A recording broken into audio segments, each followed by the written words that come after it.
with its only mate, an enduring spirit on the whiskey trail. And sit down, compose oneself, and begin. Gordon Dundas, we are episode 4. Come on in. Episode 4. Come on in. How are you? I'm very well, very well, very well. How are you?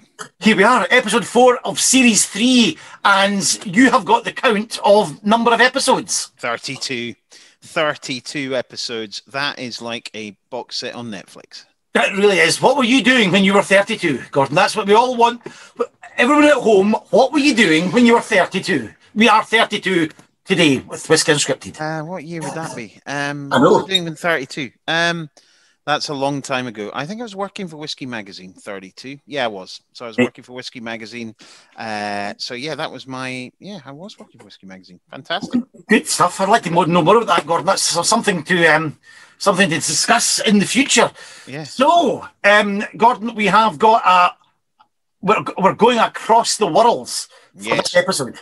We are. Now, we're not able to fly anywhere, but by the amazing technology that we have at Whiskey Unscripted, we've managed to go all over to the other side of the world. But a little bit more about that later on.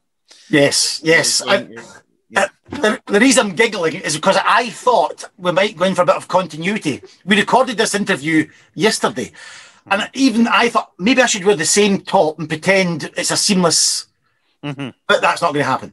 I haven't done that, no. So, sorry. If you're listening to this on a podcast, this makes no sense, but we're now recording it on Zoom, so we're putting it on YouTube, so you can come and see us there as well. Whiskey Unscripted on YouTube, there we go. Gordon, we have tasked you every week for looking over the news around the world of whiskey, but I think there might be only one story in town. There's really only one story in town, and that is the fact that there is a 4-month, well, they've dropped the tariffs on Scotch whisky in the US, which we're very happy about, certainly for an initial 4-month period, which is really, really good and very exciting, gives us an opportunity to assess how we take advantage of that, with the assumption, hopefully, that will then continue on afterwards. I really can't see them coming back on, but you never know. But yeah, that's just that's the biggest story in town in the Scottish industry. There was a figure quoted by industry chiefs that it's cost about 500 million. Would that be? Yeah. Is that the figure? Yeah, Scotch sales are down. Scotch sales are down 30% in the US. We also must say, in the same breath, bourbon has been under tariffs coming into the EU as well. So, it has been something that's been both ways, and it's something that we've spoken about quite a lot on Whiskey Unscripted. But I was speaking with Daniel, who's in charge of the US market, and he says it's a great position to be in, and full marks the SWA and the government for negotiating and working on that. That is fabulous, and it will really help us, because the way just so people maybe don't know, the way that whiskey is sold in the US is a 3-tier system. So you have an importer who then work with a distributor who then sell to retailers. So everybody in America sort of takes their slice of the pie, as it were. Right. And so those tariffs, although 25%, are sort of multiplied throughout all of that. So it makes it really, really difficult for Scotch to be competitive pricing in single malt. So, it's and that's hence the sort of hit on sales. So it's great that they've seen sense, and it makes a lot of sense in the current climate. So really, really happy about that. And America's still probably the biggest market for Scotch whisky or single malt. Yeah, it is a big market, of course, just because it's 330 million odd people there. But obviously, in the US, they've been suffering a bit from, on trade or on premise, as it's called over there, being closed as it has here. Although things generally seem to be opening up a little bit in the US. But again, the off trade has been strong, the off premise, and so. Yeah, look, from our perspective, and from it's great for the industry. It's great for the small players. It's great for everybody, and something which is about. I'm glad it's happened. So full marks to everybody involved. That's fantastic. My last point would be how it came to be. I know it's politics, but you would never think a president whose mother was born in Scotland would have levied taxes like that onto Scotch whisky. So it sort of baffles me, but I'm not a politician, and I'm glad they're gone. And I'd love to speak more about America and more about American markets and about American bars. But we'll do that. Oh, absolutely, yeah. In an American episode. Absolutely. Gordon, can I just ask you a question? Yes. What are you drinking? Well, as we mentioned in the last episode, the World Whisky Awards came out recently, and Tamdhu did quite well with Iain Whitecross's Single Cask. Now, look at this. This is, I might put it up in front of the camera. If you're listening to this, get home and chuck on YouTube to Whisky Unscripted and look at the colour of that. Dark European oak. I know Iain, who's the assistant distillery manager there, assistant to Sandy, who have I got Sandy's here? No, I don't have Sandy's there. Sandy likes an American oak style American oak sherry cask, which is lighter in color. This is just gorgeous in color, rich dark color. There's rich dark fruits. There's beautiful flavors that come from the European oak.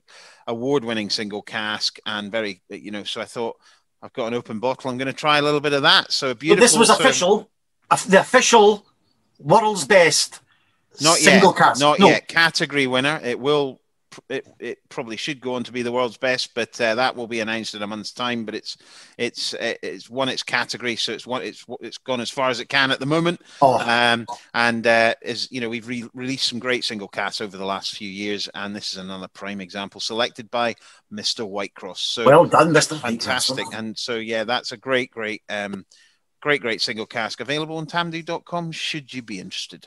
I'd love to talk, we'll do that again, position in warehouse. That would be in the old Dunnage warehouses at Tamdhu, of course. And nothing to beat those old warehouses to create something like that. What's the ABV? Sorry, you just mentioned it. 57.8.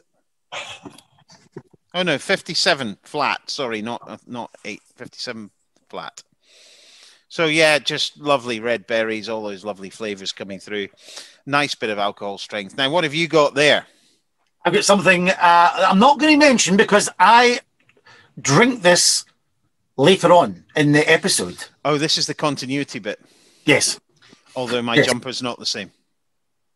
Correct, but that's, so this is a lovely dram. Of course, it's all the description. If you've come to this podcast reading the description, you'll know we're going to head down to New Zealand, and this lovely whiskey is from the South Island. Fabulous. But you'll get more of this chat later on, so it's a wonderful whiskey, as we talked about. It's cask strength as well. Fabulous. So we'll just have to hear later on what I think about it. Very excited. Fabulous. Gordon, fabulous. This will come out a couple of days after International Women's Day. And I thought, since we are speaking to Sarah Elsom down there in New Zealand, who is a master distiller, what great way just have a quick chat about the women in whiskey that have been and that are. Well, I mean, I think it's an ever increasing pool of people, and that is absolutely fantastic. And yes. I mean, we've spoken about many of the fantastic female master blenders that there are around, and there, there's the famous ones, there's the less famous ones, but there are a good percentage of female master blenders who are making whiskey and creating whiskey. I think that, that is fabulous. And we've had on here also, and it's very true of Iain McLeod, the amount of women who've worked at Glengoyne, for example, as tour guides and then come into different parts of the business. So we've got people who come into marketing. We've got Lauren, who's gone into production, and the Mash Lass, who is actually on a podcast, Spirit of Whiskey, this week as well. So I've been on there as well. Another great podcast worth listening to and hearing Lauren's perspective as a lady in the industry. And then also just, I think, the amount of women who write about whiskey, women who knows and taste, and ambassadors, and it's an ever increasing pool of people, and it's fabulous. And Gordon, was that always the case? I guess not. No, it's not always the case. And 20 years ago, it was a much more male dominated. Probably back in the times when we were saying that whiskey was much more of a masculine drink, and there was such a thing as a ladies' whiskey, which is complete and utter rubbish. There isn't such a thing, any whiskies for anybody, and that's what I really like about the whiskey movement, which was started by Georgie and Becky, really just saying it's everybody's whiskey. It's not a male thing. It's not a female thing. It's everybody's, and I think that's absolutely correct. And all power to it. And at Iain McLeod, we do a lot of, we have a lot of ladies working for us, and we have a lot of across the, who've come up through the business as well. So it's fabulous. And even somebody like Emma, who's our assistant blender, fantastic. Another tour guide who decided that she wanted to become a blender and understand that side of the business. So brilliant, really, really good. And it's not only that, there's more women coming into it because the industry is getting bigger as well. So as they're coming in, hopefully it's expanding and we can take in a lot more people. Absolutely. Well, women and men. And I just like a quick little doff the cap to some of the historical figures. We've talked about one with John Campbell, the legendary Bessie Williamson of Laphroaig, who was really one of the... absolutely. I'm just trying to think of the person that guides the light, a guiding light. Absolutely. Forerunner. Absolutely. And Bessie took Laphroaig and really ran with it to the point that she then realised this is actually nearly outrunning me. And she understood that the brand was very much something that needed to go to the next level. And she was instrumental in getting Laphroaig to where it is now. And John, who's been on the show many, many episodes ago, I think round about episode 6, talked passionately about her involvement in Laphroaig, and there's been littered actually through history of whiskey. There's been some serious impact in the industry from women. So it's not. I mean, it is ultimately more male dominated, but not so much now. But even in the history, there's been some iconic women involved. Yes. Again, one last one from history, I should say, is the Robertson and Baxter family. Robertson and Baxters became Edrington. And Edrington, as we know, Macallan, Highland Park, Cutty Sark, one of the biggest whisky companies in the world. But they were Robertson and Baxter. And Mr. Robertson was married to a redoubtable woman called Agnes Robertson. And Agnes Robertson stood by his side as he created this empire. And she had 14 children to Mr. Robertson, which I didn't know if you knew that, Gordon. And when Glasgow University opened its doors to women in 1884, with 14 children under her belt, she signed up and was one of the first ladies to attend Glasgow University, sadly dying 2 years later before she got her degree. But that family went on, and 2 generations later, the last of the Robertson family, 3 sisters, the heiresses, were left with the big portfolio in the early 60s. And they got in the original Morgan Grenfell. No Morgan Grenfell, the bank, but the original guy came over to Scotland, spoke to the ladies and said, listen, turn your fortune into a charitable trust, which was called the Robertson Trust, and we'll put an umbrella company over the distilleries. What do you want to call it? And they said, after our holiday cottage, we used to go to as young girls in Dumfriesshire, Edrington, and that the 3 ladies passed on the charitable trust and the name Edrington to history. I mean, there you go.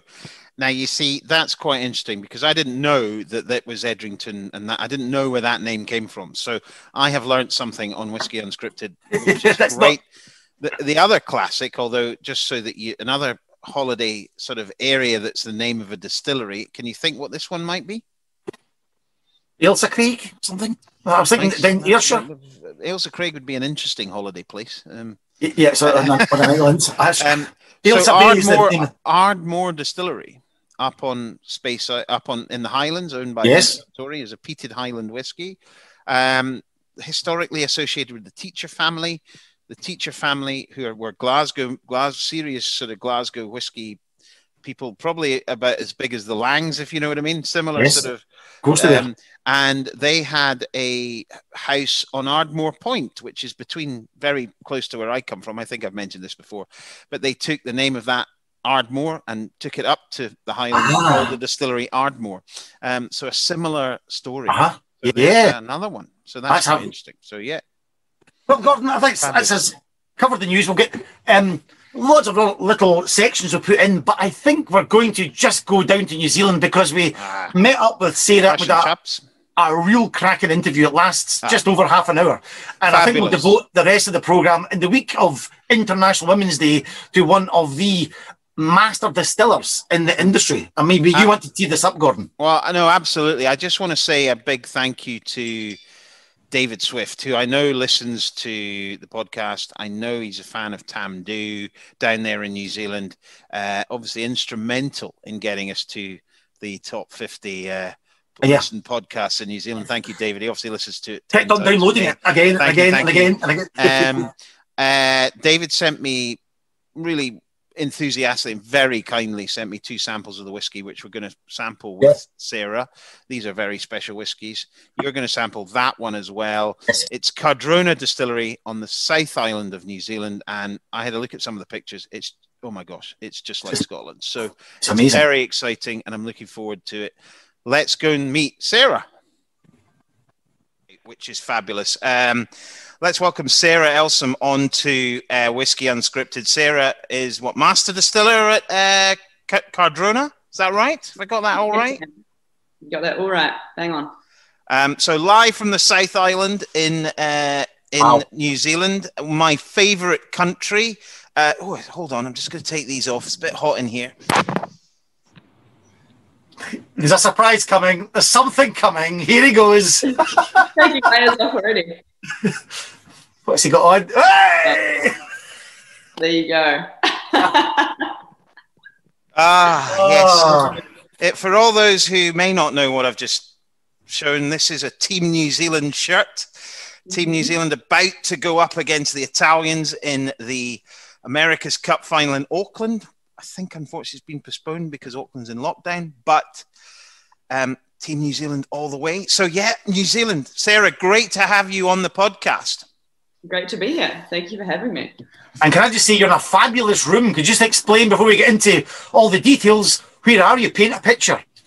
Yeah, sure. Well, the Cardrona Distillery itself is, we're in the mountains already. So if I was to show you outside, we're right and nestled in between 2 mountain ranges. Where I'm sitting right now is upstairs from our distillery door, our reception area, and I am boarded by the boss's whiskey collection, actually. They don't keep it at home. It's a little safer out here at work. Sort of. And they're a private collection behind me here. Fantastic. So it's not a bad backdrop for a... Yes. And so I want to actually thank an avid listener, an avid fan of one of our whiskies, David Swift from New Zealand, who off his own back beautifully sent me a couple of your whiskies, Sarah. Here they are. I've not tried either of them, but having looked at them, they look beautifully powerful, strong. I'm really looking forward to trying them with a drop of water as well. So we'll come to them in a minute. And also, Gordon, you have a whiskey from Cardrona as well? I do. I'm putting the lid back on because I haven't tasted them much. But this technology business, Gordon, you drove me to have a drink. So just in a little soupçon, but it's absolutely, I can't wait to get a proper try of the Growing Wings. Yeah, absolutely. And that is available in the UK, but we'll come back to that a little bit later. So Sarah, South Island, New Zealand, pretty Scotland-like, or the other way around, whichever way you want to describe. You know, they're very similar landscapes. What a great place to start a distillery. Let's hear a bit about how it all happened, please. Yeah, sure thing. So Cardrona is all the dream of one woman. Her name is Desiree Whitaker. And coming home to New Zealand after a stint in the UK was always something that was going to happen. It wasn't always going to be a single malt distillery. She followed her father into the dairy industry and did very, very well in that industry. And that was sort of that kind of platform for having a little bit of startup capital, is that she was able to sell a farm that she grew and made into a successful business. So there was this opportunity to pursue a passion project, and that is where this all stemmed from. It was for a short time going to be a perfumery, but of course the more you research the constituents of perfume and the alcohol component, the easier it is to be led astray, and a distillery became the kind of the real focus. And single malt, absolutely, that's all we do. We work with malted barley only to create not just whiskey. We do make a single malt vodka, a gin, and liqueurs, all from the same base. So when we mash in, there's no differentiation between the wash for the whiskey as there is for the vodka. So it is unique. It is a really special place. It's stunning. A lot like Scotland, as you say. A little hotter in summer, perhaps a little. It's not difficult, to be honest. Not difficult. A little hotter, yeah. We do run around the distillery in shorts for most of the year. Wouldn't that be nice? Even just running around a distillery would be nice. I mean, of course, in New Zealand, you're not really in that much of a lockdown. Would that be fair? Where we are in the South Island, we're currently at what we call level 2, which means we cannot have groups of over 100.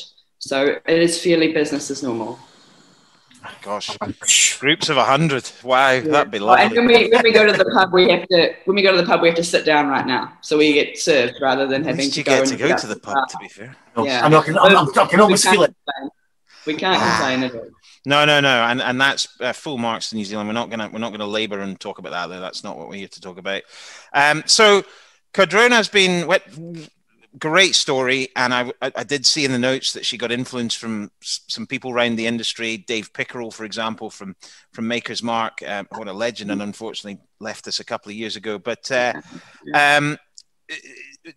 just give us a little bit of background in terms of the sort of style of Cardrona. What sort of style of whiskey have you gone for in terms of, is it peated, is it not peated, is, that sort of thing? Sure. I think the style is ultimately a reflection or a paying homage to that very traditional Speyside style. It is a unpeated malt. It is very sort of fruit forward, elegant. It is a very powerful expression. What you have in your bottle, they're all cask strength.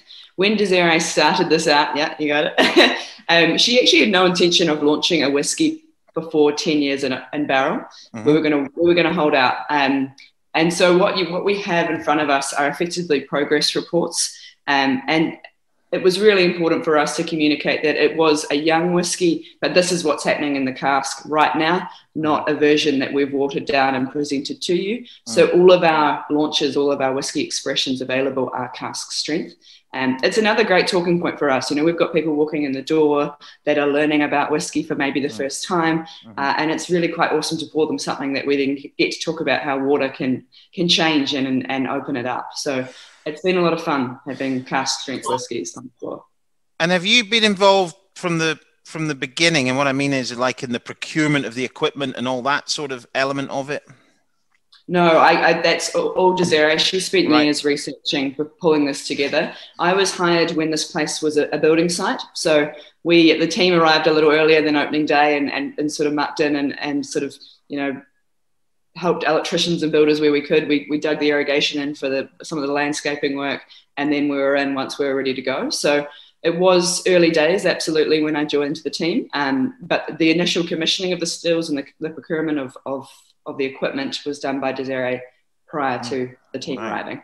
Can I just ask about the stills? There's a wonderful video on the website. You are clambering all over them, and equipment. But could you just explain what you've got there? Number of stills, mash tuns, etc. The Forsyth family were instrumental in the design of the plant. They came out here and cut the ribbon on opening day, and they were a huge part of Desiree's kind of thought process in the design. They designed our mash tun, which is a 1.5 ton mash tun, and we have 2 Forsyth copper pot stills that create our single malt whiskey. We have a pair of Jacob Carl column stills to create our single malt white spirit. And then our gin still was custom built by a friend of the owner's families. And it was almost an afterthought. It was Desiree's husband that sort of said, look, if I'm going to sell my business and throw everything at this as well, I want a gin. So it's sort of tucked in the corner of the room. But incredible foresight, because it's been a very valuable part of the portfolio. And so as a result of that double distillation, your 1.5 sort of tons of grist, I guess, what's your sort of output per year, just to get a rough idea? Yeah, absolutely. Currently, production of whiskey is about a barrel a day, a 200 litre, we say ex-bourbon cask, I guess, would be about a barrel a day. If we were to work through the night, 24 hours a day, and not make white spirit, so divert all of our wash to whiskey, our total production would be 4 barrels a day. So we're tiny. Yeah, but from acorns does big things grow. Big things grow. And you just need to look at successful distilleries that have started small and done it really, really well around the world. And there's many of them, even in Scotland. Think of someone like Kilhoman. Think of one or two others that have really started to grow. And there's a big growth of whiskey in New Zealand, which is great. And you're obviously part of that. How many distilleries are there in New Zealand now, roughly? Oh, there would be, less than 100. It really is we feel like we're really at the tip of the sword in terms of the industry's growth. Whiskey distilleries, not many at all, but we're in a really exciting part of our history where we're just now defining what New Zealand whiskey means and what a New Zealand single malt means. That was my next question. That was just what I was about to ask. As a New Zealand producer of a single malt, at the moment, do you follow the SWA rules in terms of, Japan's only just defined what things are in the last week or two, and they've been going at it for 100 years nearly. So that was very exciting to see. We do. We very much do respect that as being almost sort of an international law. We had every intention of competing in an international market and sitting on the shelves with the greats. So it made sense to us to have our quality standard be right up there as well. Yeah. And Gordon, can I just check you are recording this? He's referring to a episode we did a couple of weeks ago, Laurel and Hardy. I just suddenly thought you weren't, but okay. I'm not. There's a little red light there. I think we're okay. No, that's good. Yeah. Oh, yeah. So it is. I didn't see that. Brilliant. Sorry, my mind was wandering to the whiskey to my left-hand side. So yeah. Look, I've got a couple of whiskies here, but we want to talk more. We want to get an idea. Yeah. I'm going to start with one of mine. I've got a PX cask or a Pinot Noir. 65.6, 64.5. These are, as you say.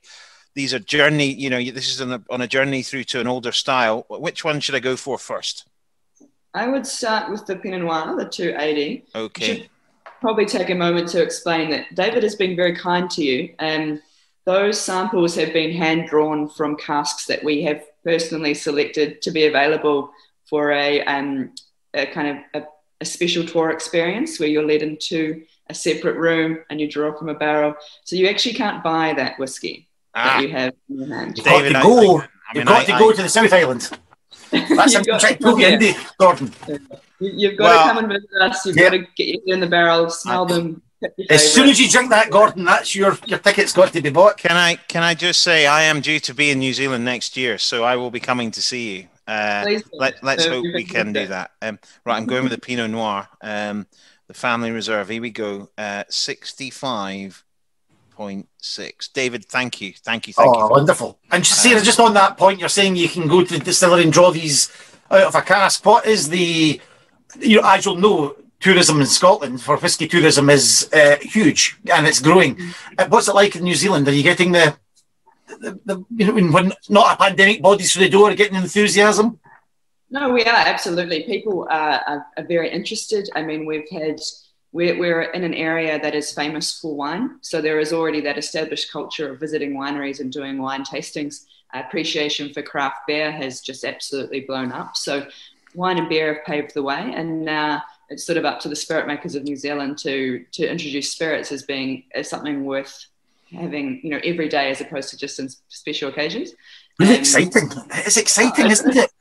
It's a lot of fun. I've come from a winemaking background and people often ask me if I would like to go back. And as much as I love my time in that industry, the youth of the spirits industry here in New Zealand and that excitement around it is so intoxicating. Are you excited, Gordon? This is fabulous. Mm-hmm. There's a lot going on here. And this is absolutely, it doesn't nose of 65.6%. It's quite background, it's quite mellow on the nose. There's some real floral sort of, it's got a really lovely nose on it. On the taste, yes, you get a little bit of the alcohol, but it's real. If this is what it's not even 4 years old, nearly 4 years old when it was drawn. That's incredible. Absolutely beautiful. So how did you put this? Is this full term, obviously, in that Pinot Noir cask? So it's that same barrel is still sitting in that room available to be hand drawn from. So when you visit, you pull that bottle and it was bottled on that day. That one was filled August 2016. And the Pinot Noir maturation program came on a little later. We started with strictly ex-bourbon, ex-sherry, and predominantly Oloroso. So the Pinots are a little younger, but we've been really excited to see how they've worked with our new make spirit. I mean, I think we're seeing maturation characters earlier than what we maybe expected. Perhaps the altitude, perhaps the swings from hot to cold, but we've been excited to see how the Pinot works with the new make. That was Dave Broom's pick, and looking through a few when he visited us, was if it's Dave Broom's pick, I love it. So yeah, no, that I have to say, for the age that is, and I'm not, I think great whiskies can be any age, but that is utterly fabulous. It's going in the casket. What percentage? If it's 65 after 4. At 66, so that one really hasn't dropped off much at all. Right. Nice. So if you were to describe your new make spirit, Sarah, how would you describe it in a few words? A big word would be toffee. I think it's incredibly creamy and sweet. You get a lot of, in a single malt white spirit, that banana and pear ester is really predominant. So that's there under that whiskey. So there is very much a fruit forward focus to it. But I'd use words like toffee, like honey, maybe pear. That is lovely. That is with a bit of water, just to for me. I love the way it creams up in the mouth. It becomes a bit creamier in the mouth. Lovely. A lot of body in a whiskey of just shy of 4 years old. I have to say that is utterly fabulous. And David, wow, thank you, David. So if we look a little bit at the casks, I love a bit of maturation. Your ex-bourbon casks, your Pinot casks, your PX casks, what oak type are you using for those? Are they from New Zealand or are they from other parts of the world? Other parts of the world. So all of the bourbon, they're all ex-Kentucky. Bourbon from Yeah, bourbon and from then we've had one container load from Breckenridge, Colorado, but the rest have all been Kentucky. Okay. And then first fill Oloroso sherry butts from Gonzales Bias. Yeah. A little bit of PX thrown in the mix. And then the local ones are all those, the X wines. So all of the Pinot Noirs come from a couple from Mount Difficulty, most from Felton Road, which is a phenomenal Pinot Noir producer just over the hill in Bannockburn, Central Otago. Wow, that sounds absolutely wonderful. And I saw on the website there was a debate about where to locate the distillery at the beginning. And I wonder, Gord, it's a question for you as well, because it's been in the news about terroir and where you locate your distillery. Would it have been a different characteristics if you had located it other than where you are right now, in your opinion? Yeah, absolutely. I think that's definitely something. Terroir is very much a term that has been around the wine industry for some time, and I think it is absolutely fitting to then talk about it with whiskey, and not just your water supply, but just where your barrels lay while they mature. I think it's huge. I think that's a big point. I mean, we know barley can influence whiskey, of course, barley styles. We've seen it with Bruichladdich and one or two other people using different barleys, which can influence, of course. But certainly the warehousing and the location, if you think about it, I actually described it as this, and I think it's not a bad analogy. If you have a whiskey in a very green area like Glengoyne or, a little bit maybe like Cardrona, and you put a car there for 10 years and you put a car on Islay for 10 years, and then you go back 10 years later to each car, one will be covered in moss and the other one will be rusty. And that's a sort of really simple way of describing how the weather and how that sort of elements can have an impact over time on your whiskey. I think that's a little bit of, would you agree with that, Sarah? Or is that completely? Yeah, absolutely. And I think that's the key element is time, is it's not just something that is a year later, it's really have to think years and years. And there's just no way that couldn't be a huge part of the flavour profile at the end of the round. Absolutely. So Gordon, why don't you have a try of yours, which is available in the UK from all major specialist retailers? Yes. This is Growing Wings. I've got this one here too, so I'll join you as well. This is Growing Wings. Just explain that. It's a lovely name, but what's the inspiration behind the title, Growing Wings? Absolutely. So Growing Wings is the second of our progress reports. So prior to this launch, we had a multiple expressions under the umbrella of Just Hatched. So we're following the progress of a young falcon. So a young native New Zealand bird. It actually landed. It returns to us, but it landed on our wash still, our copper pot wash still, as it was being crane lifted into the building. So we've kind of claimed it as somewhat of a brand ambassador in itself. And this Growing Wings is the second progress report. To find its way into a bottle under the Growing Wings umbrella, it must be at least 5 years in cask. And it is the only brand ambassador, whiskey brand ambassador in the world that can actually fly at the moment, which is a major point. Mostly right, just domestically, but that's okay. Yeah, you're okay domestically. So, Gordon, what's it like? Come on. Oh, it's wonderful. You see a lot going on there. The first thing I got, it's just that lovely smoothness, when it, that creamy smoothness, and then, as you say, that lovely fruity starts to sort of appear. And right now, I got a lovely little tingle in the back of my tongue as it's little biting my tongue, and I've got a long finish down to about there at the moment. But what strength is it at? Full-bodied, 61.2. Oh, nice. Sorry, carry on. A little bit of raisins. You mentioned raisins. Now that's a little sort of darker, fruity notes as well, but lovely and sweet and fruity and creamy. And 61 point, you would never think that. First taste. Sounds great. Really smooth. So is that available only in a few markets at the moment, or? So we've focused our attention on the UK. We're all about you guys. You're our first export market and our key export market. We do have a small supply in Australia, but we wanted to go straight to the UK and really sort of sit on the shelves with these whiskies that have inspired Desiree. So it is available in the UK. There is not a lot of it. The sample that you have is one from a single cask bottling. So it was only one single sherry butt that went to this bottling. And the Solera expression of the Growing Wings will be available. We're launching it on International Whiskey Day, so May 15th. And what's that Solera expression? How's that? What's that? Ooh, what's going on there? Solera for us is a marriage of select bourbon and sherry butts brought together. To be a Growing Wings Solera, they must be over 5 years old. So I'll actually be bottling our very first one next week.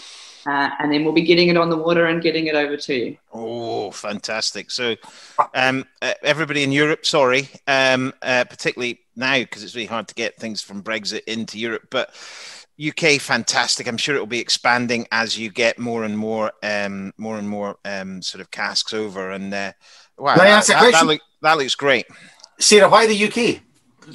It's a big world out there. What was the thoughts?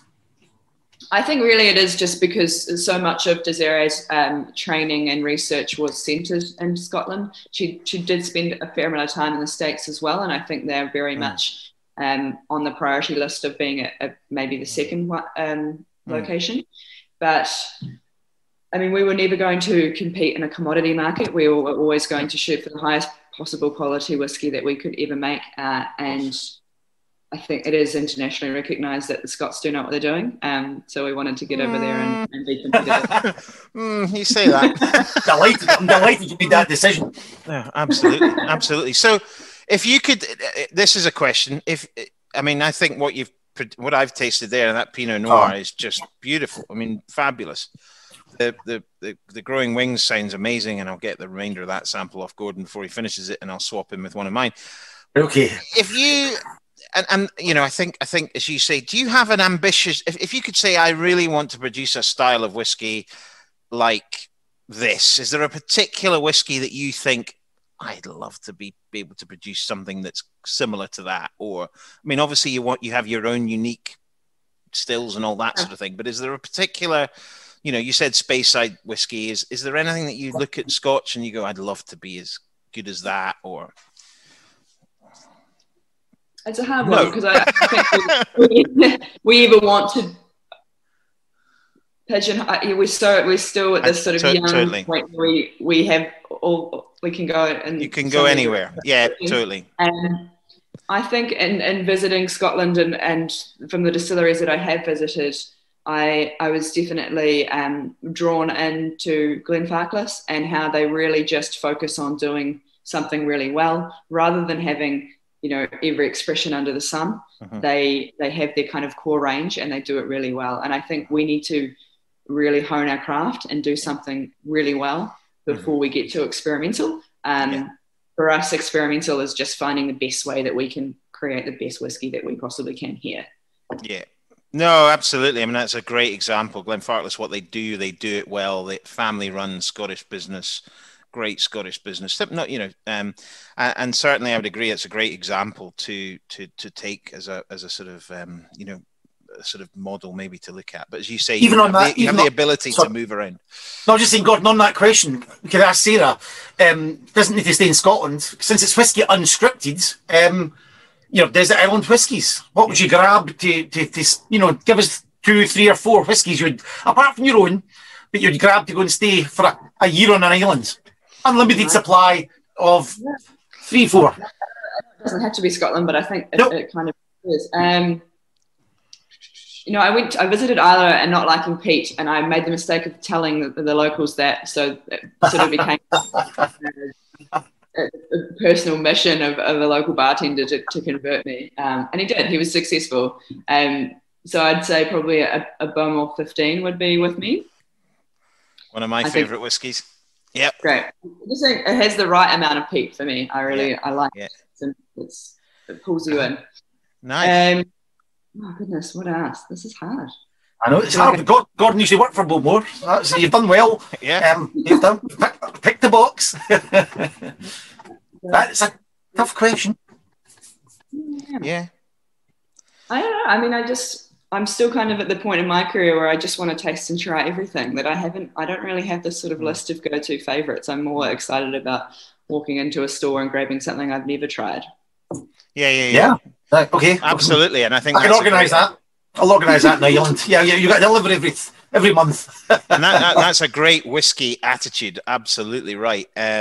You know, I think you know, it's now just so much choice. If you go from New Zealand, even, you know, through Asia to India to, you know, Europe to the UK to Scotland to America. I mean, it's just a ridiculous amount of whiskies out there now, and it's fabulous to keep that sort of, you know, just everybody try something different. When you go to a whiskey show, if you really like, you know, Glenfiddich, don't go to their stand. Actually, go to somebody else's. You know, try something different.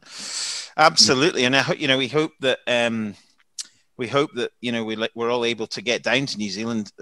Hopefully, maybe coming early next year, which would be great. So the final part I want to just ask about is: so you've got your great spirit, you fill it into these casks, and you're maturing it. Altitude, obviously, a little bit of altitude in there. You're maturing it in a hotter summer, a colder winter. Are you doing sort of rack house style warehousing? Are you doing palletized? Do you have a more sort of Scottish style warehouse, or do you not? I don't know.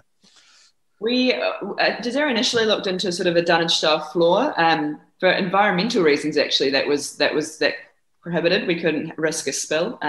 This area that the distillery lies in is considered outstanding natural landscape. So it looks stunning.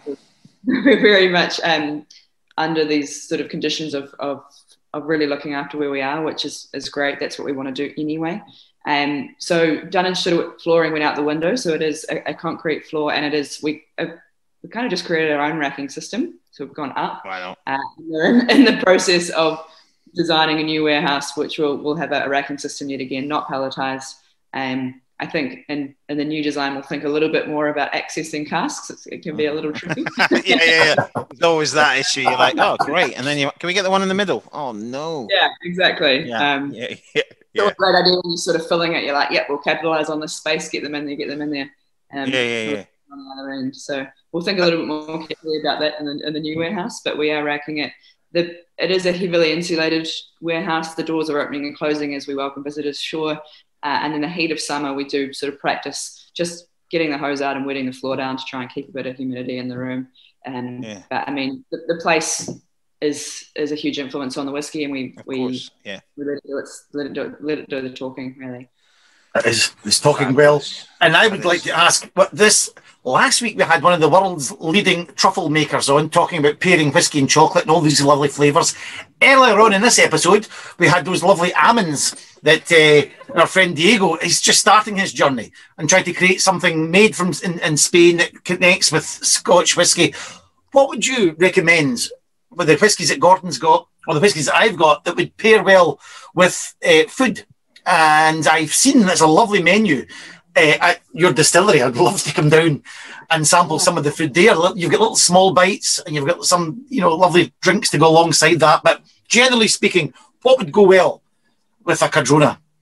Yeah, sure thing. No, the restaurant offering is still very new to us. We're really excited about it. We've taken on a phenomenal young chef, Chef Kim, and he's doing wonders. And the newest one would be venison. Actually, I would never have thought. He has a beautiful venison dish that works like it's incredible with the growing wings. And prior to his excellence coming in, the tour where you draw the samples from the barrels, so the samples that you have in hand. We do a food pairing, and we haven't made it in this sort of really kind of pompous, this is a perfect match way. We make it a bit of a roller coaster. So we get people to try whiskies with something salty, with something sweet, and with a cheese, just to show them it actually, you can pair whiskies with so many different things, and to show them how it works. So could not agree more. Could not agree more. I think, what I love about, and I speak quite a lot about this, is people drink, you always go, oh, what are you going to have? Oh, have some fish. Oh, let's get some white wine. Yeah. Have some meat. Let's get some red wine. Whiskey is so much better than that. I generally you can. Sorry, Sarah, carry on. Yeah, pairing, it doesn't have to be complimentary. It can be, it can catch, and that can be exciting as well. Exactly, and we talked about that as well a little bit. And can I just say that PX? Oh yes, how beautifully rich is that? This is your dessert after dinner, fantabulous dram. This is, and really doesn't seem. I mean, I'm not going to add water to this at 64.5% alcohol. This is absolutely fabulous. Very thick layer of that Pedro Jimenez, but beautiful, beautiful whiskey. But the spirit stands up in there as well. That's fabulous. This one is slightly unique in that it hasn't been in PX for the entirety of the maturation. It started in bourbon and has been finished in PX. So it's got a little bit of both going on in the glass. Yeah, a nice thick layer though on top of that, but there's still that sort of structure underneath it, which is fabulous. Lovely, lovely whiskey. I'm a big fan of that. To be honest, my favourite of the two. There we are. Sarah, before we wrap up, I'd just like to say thank you for your time. I know it's quite early over there, so thank you. Gordon, anything you'd like to add? All I was thinking in the back of my mind was, what's the team? Who are the team? You mentioned the chef, and I loved that when I saw the menu, and it was really good quality food as well. It wasn't just your poker chips or a burger. It was blooming good food with great whiskey. But apart from the chef, what's the team? Just what numbers are you? How? We're still under 40. We're at about 37 with 7 of our staff members based in the UK. We haven't handed our whiskey off to distributors. We have territory managers that sort of hit the pavement and really sell Cardrona. They're legends. And then here we have sort of anywhere from sort of 5 to 10 people on site. The distillation team, the production team is myself, working very closely with Desiree, of course, and then we have 3. Actually, they're all female distillers in the production team at the moment. Which is pretty. International Women's Day coming up, so got to absolutely. I've got 2 daughters, so I'm delighted to hear that as well. Fantastic. Absolutely, and yeah, no, that's fantastic. Really, really great. Well, I mean, I can't wait to come visit. I mean, I want to get on a jet plane tomorrow. It's not going to happen, unfortunately, but if things hopefully keep going the way they are, that's good. Yes, and we should be able to get this to a specialist retailer. Would that be right? If people can go onto the website and see where it is retailing in their part of the UK. So online, absolutely. So you can find your growing wings, fantastic. And I'd just like to say thank you to Georgia, who's based in the UK. Georgia helped to get the samples to Gordon. So, Georgia, thank you for that. You're on my mind, Georgia. Thank you so much. Unbelievable. Sarah, look, thank you very much. This is surely going to give us a boost in the New Zealand charts. I think we might hit the top 30. It's been a real pleasure speaking to you, and I am more than. I mean, I think your whiskey's beautiful, really, really lovely. Although young, I still think it's fabulous. Congratulations on producing such absolutely stuff. And you know, we'll both turn up at some point soon. Sounds great. We'll be ready. And good luck, Team New Zealand. Yeah, they're going to do it. Hands down. I'll be there. Brilliant. And we say Slanjava. Slanjava. Sarah, thank you very much. Thank you. Well, that was fabulous. Fascinating. Fabulous. And a great reflection on how important, you know, even in a distillery in the South Island of New Zealand, how both, you know, lady driven it all the way from sort of in her head to a concept to a delivery of a distillery, and Sarah there producing the spirit. Absolutely fantastic. On International Women's Day, or the week of International Women's Day, you couldn't get that. You know, really sums up the future. And if you get a chance, if you're listening to this or watching it, the Cardrona website, the video that starts the whole website is just amazing. It's jaw-dropping, the views, and if you like your Lord of the Rings, check that video out. Oh, it's been amazing. Absolutely fantastic. Yeah, great. Gordon, news just in. Beep, beep, beep, beep, beep. News just in. I don't have a special effect here. No, clearly. I could say the mailbag is bulging this week. Well, I mean, that a bit like my mailbag is bulging when it's Valentine's Day. We have got literally 3. What 3? What? Mailbags with a piece of mail in each one of them. Susan Allen was, how are you doing, yeah. Susan? She was saying it was where was it? Great show. As always, she was enjoying the Ian Burnett show, but I've just lost her comment there, but she's still got a few weeks of Lent still to go. So it is driving her crazy. But Susan, thank you very much for that. Well Steve Laidlaw puts the big US tariffs on single malt have gone. He says, fabulous. Gordon Dundas will be loving that. And we've talked that already. And finally, Richard Cutler. Richard, how are you? It's my 40th birthday in a couple of weeks. Which whiskey would the two Gordons recommend to celebrate this milestone with? Are there any special releases?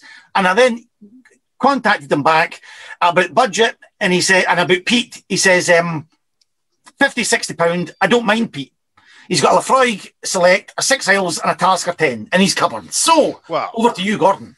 Well, 6 Isles, what a great whiskey. All of those whiskies are great. Talisker's a great whiskey. Something a little bit special, something a little bit limited. I would, from our perspective, if you like the peat, I think the fact you've got 6 Isles is great, a blended malt. I would go for something like Rum Riot. Yeah, which is finished in rum casks. The Rum Rebel, that's right. That's Rum Rebel. Apologies, I know I get it mixed up. The riots with. So that's it there. So Rum Rebel. That's a good one to go for. That's a heavily peated Isla whiskey finished in rum cask. Pretty rare. The other thing I would recommend also, we've also got the Sherry Bomb. So from our perspective, I would look at maybe those two that would fit very much into your price point, both quite limited. The other thing might be a good idea would be to just hang off till about May. When the face bottlings will come out, they'll have bottlings potentially around about that price point. Maybe want to get one of them to celebrate your birthday with. If you like the peat, they'll be a little bit different. Just a few thoughts there. Anything to add? The Isle Festival, not at all, Gordon. You know, just our teapot dram will be out later on in the year, so that's maybe a bit too far in the future. And I always think if you're looking for something a little bit unusual, I always like to maybe look at the Compass Box website. And I'm just on one right now, Spice Tree. Which sounds... Whiskey. Oh, you had it, Gordon. That sounds really good. It's a good whiskey. I like what Compass Box do. So, yeah, absolutely. So there's all... I mean, if you like a peated whiskey, there is not a lack of options. So I would go for something you've just not tried and have a look at a few reviews. Maybe don't listen to us, but I would. I'm joking.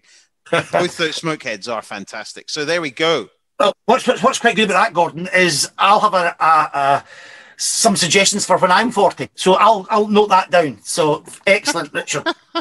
Yeah. All right. Okay. Right. Okay. All right. Okay. Move on. Yeah. Gordon, that is the end of episode 4 of Whiskey Unscripted. That really was. We'll give it to you, Sarah.